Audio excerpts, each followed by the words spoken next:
करके छोटे वाली साइड लाना आसान होता है।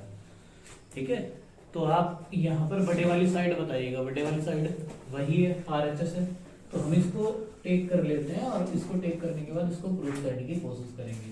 तो सॉल्यूशन में पहले तो हम लिखेंगे वी नो दैट, जो हम जानते हैं क्या, बीटा एम का फार्मूला कितना होता है, कितना होता है उससे 0 से 1 limit x to the power m minus 1 minus x to the power n minus 1 dx। Clear है ना? ये तो हमारे पास बीटा फंक्शन का फार्मूला होता है, इसको इक्वेशन फर्स्ट मार्क कर दिया हमने।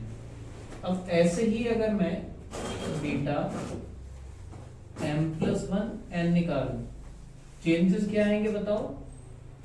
जहां पर m है वहां पर m प्लस 1 हो जाएगा। क्या चेंजेस बनेंगे वो देखो, ये बनेगा हमारे पास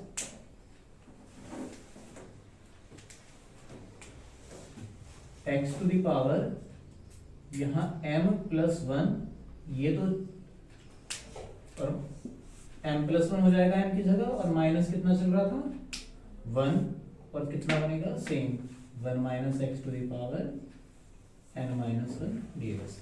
ठीक है, इसमें 1 से 1 कैंसिल आउट,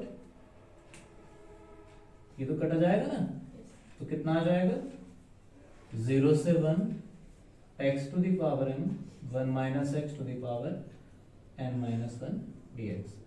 ये हमारे पास v m प्लस 1 n आ जाएगा। इक्वेशन 2 मार्क कर लेता हूँ। ऐसे ही और टर्म क्या है इसमें, उसको भी देख लेते हैं। And beta m comma n plus 1, इसमें क्या चेंजेस आएगा,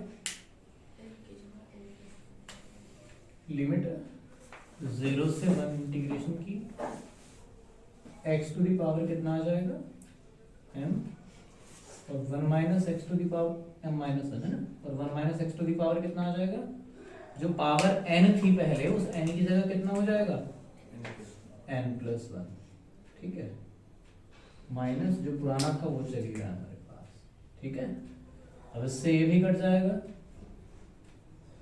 तो क्या लिखोगे इसे 0 से 1 x to the power n minus 1 1 minus x to the power कितना आ जाएगा n आ जाएगा।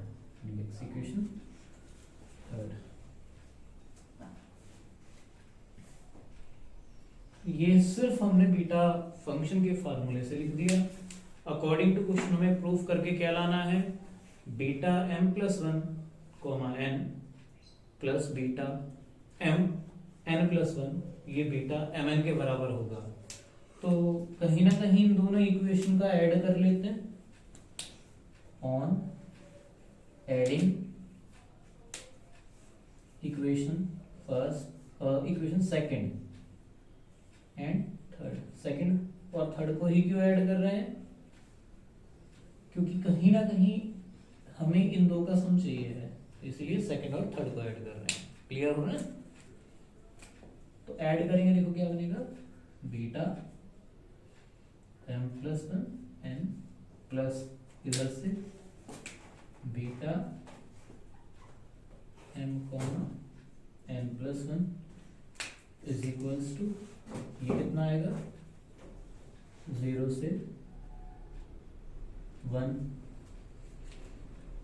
x to the power m 1 minus x to the power n minus 1 dx।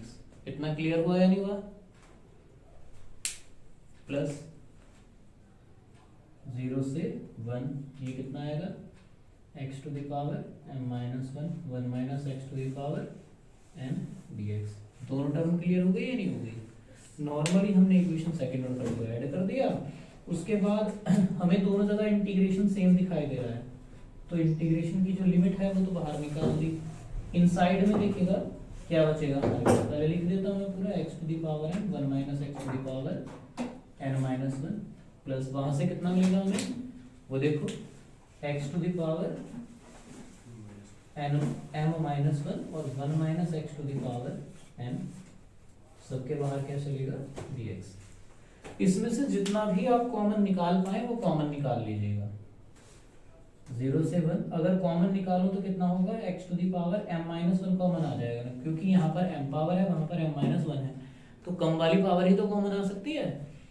ऐसे ही 1 minus x to the power कितना कॉमन आ जाएगा, n-1। उत्सव अब थोड़ा ध्यान से इस स्टेप को, जब यहाँ से पूरी टर्म आपने कॉमन ले ली है, यहाँ से ये तो पूरा गया, बट इसमें तो एक x बच गया ना,